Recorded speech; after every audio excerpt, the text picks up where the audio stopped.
Me alegra mucho encontrarme contigo una vez más en el programa Una pausa en el camino. Es dedicado al estudio de la lección de escuela sabática correspondiente a este trimestre que es muy interesante. Y bueno, ya tú sabes, David, tu amigo desde Toronto, te acompañará en esta segunda sesión para estudiar la última semana de este trimestre. Vamos a orar. Dios nuestro, en esta tarde ahora te pedimos mucha sabiduría para que nuestro espíritu se prepare, nuestra mente esté dispuesta a escuchar tu palabra, asimilarla y hacerla una realidad en nuestra vida. Desde ya te agradezco por toda tu bondad, en el nombre santo de Jesús nuestro Salvador. Amén. Bueno, ya tú sabes que esta lección, como hemos mencionado, estamos tocando el mensaje de los tres ángeles. Y esta última semana identifica algunos procesos claves para que los días finales estemos preparados. Hace un contraste este estudio de esta semana en cuanto a cómo están los hijos aquellos que buscan a Dios de corazón en comparación con los que no lo hacen. Y en la sesión anterior hablábamos de que una de las características es que llama a los que siguen al Señor, lo llama los hijos del día. Somos hijos del día, no somos hijos de la noche. Y de alguna otra manera hoy también vamos a estudiar algunas características que diferencian o distinguen a aquellos quienes buscan sinceramente al Señor Jesús. Y por eso quiero invitarte a que busquemos el libro de Juan, capítulo 8. Es uno de los textos bases para la lección correspondiente al día lunes. Ahí encontramos uno de los tantos y amargos debates que el Señor tuvo con los fariseos mientras estuvo en la tierra. Pero en un momento particular, Él se separa y comienza a conversar con aquellos quienes son sus discípulos o quienes habían creído en Él. Y Él le dice: si se mantienen firmes a mis enseñanzas, serán realmente mis discípulos y conocerán la verdad, y la verdad los hará libres. Y sabes que según el texto bíblico, estas palabras de Jesús ofendió a estas personas. Ellos le responden: somos descendientes de Abraham y no somos esclavos de nadie. Por supuesto, ellos formaban parte de un pueblo sumamente especial, un pueblo privilegiado por Dios, una nación santa. Y más allá, dieron un paso en conocer a Jesús. ¿Y cómo es esto de que el Señor les dice a ellos de que no eran todavía libres, si realmente eran una nación santa? Pues mira, aquí hay una lección muy poderosa en este texto que estamos mencionando. La realidad es que para nosotros no es suficiente el conocer y saber la verdad o andar en la luz, perdón. No es suficiente andar en la luz. Una vez que conocemos a Cristo, hay una serie de pasos. Mira, te los cuento. Cuando tú aceptas a Cristo, aceptas el perdón que Él te ofrece, entonces viene el proceso de justificación. Luego viene el proceso de santificación, que es cuando el Señor te transforma tu corazón y tu vida. Y finalmente viene el proceso de glorificación, que es cuando Él vendrá a buscarte a ti y a buscarme a mí, para ir al reino de los cielos. De hecho, en el capítulo 17 del mismo libro de Juan, en el versículo 17, el clamor que Jesús le daba a Dios el Padre era pidiendo por sus discípulos: santifícalos en la verdad. Necesitan estar santificados. Y tu palabra, decía el Señor, tu palabra es la verdad. Es interesante que nosotros entonces nos tomemos en cuenta que no es suficiente andar en la luz, no es suficiente haber aceptado a Cristo como nuestro Salvador personal. Hay un proceso más amplio, y este proceso pasa por ir a la palabra de Dios.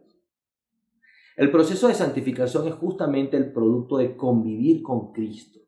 Tú hablas con Dios a través de la oración, pero Él te habla a ti a través de la Biblia. Mira, no hay otro mecanismo, no hay visiones.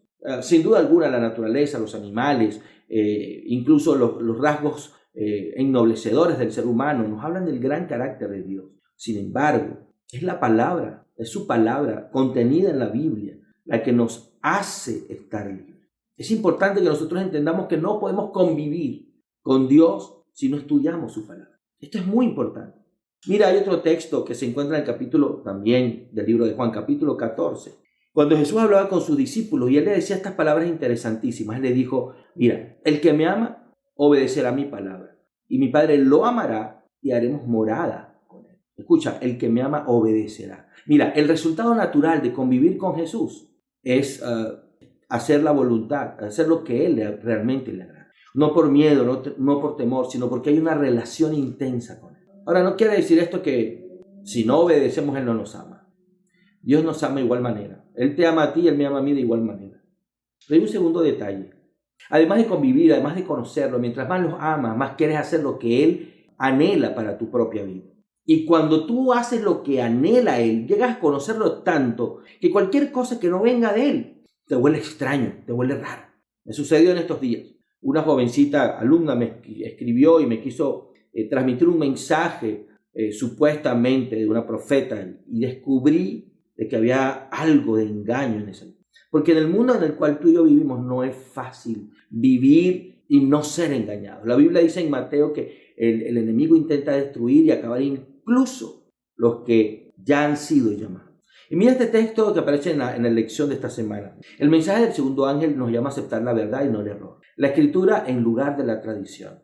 Y las enseñanzas de la palabra de Dios en lugar de los errores de la falsa doctrina. Esto quiere decir que incluso conociendo a Cristo hay doctrina que no necesariamente proviene de él. Y aquí hay un punto importante, amigos queridos. No se trata de estudiar la doctrina de una iglesia en particular, lo que nos salvará del engaño. Es posible que incluso estés en el lugar donde la doctrina sea exactamente la correcta. Pero te digo algo, sin convivencia, la doctrina no tiene sentido, porque ella misma puede confundirte y alejarte de la esencia de Jesús. Los judíos tenían la doctrina correcta y llegaron a crucificar a Jesús en la cruz. Es decir, el conocimiento no es suficiente. Por eso hemos hecho énfasis unos segundos anteriores a que es importante que tú convivas con Jesús. No es solamente que tú estudies. ¿Cuál es el orden de esto? El orden depende de ti y depende de mí. Pero la gran verdad es que el conocer a Jesús y aprender lo que quiere para nosotros siempre tiene que ir estrechamente. Nunca pienses que Dios te pide que hagas algo por un capricho. No, Él porque quiere tu felicidad te lo pide. Y por el contrario, no pienses que el conocer a Jesús es suficiente. No, conocerlo te llevará a buscar la verdad y a hacer lo que Él quiere, pero no para Él. No es un capricho de Dios. Es un deseo de felicidad para tu persona. Mira, no tenemos por qué creer a nadie más que a Dios. Y su palabra nos libera. Él nos capacita a conocer lo que está a nuestro alrededor para no sufrir tropiezos o ataques en la oscuridad. Nosotros vivimos cada segundo con intensidad, pero necesitamos anticiparnos con mucho entusiasmo a los días que vendrán por delante. Serán días oscuros. ¿Recuerdas que en el video anterior hablábamos sobre la parábola de las 10 jovencitas vírgenes? 5 de ellas no hicieron provisión por el aceite, pero las otras 5 sí lo hicieron. Y estas otras jovencitas que sí lo hicieron, tan pronto se despertaron, cuando sus lámparas se apagaron, tenían suficiente aceite para continuar brillando. Y ese brillo, ese aceite representa la obra del Espíritu Santo cuando convivimos con Jesús y convivimos cuando estudiamos su palabra.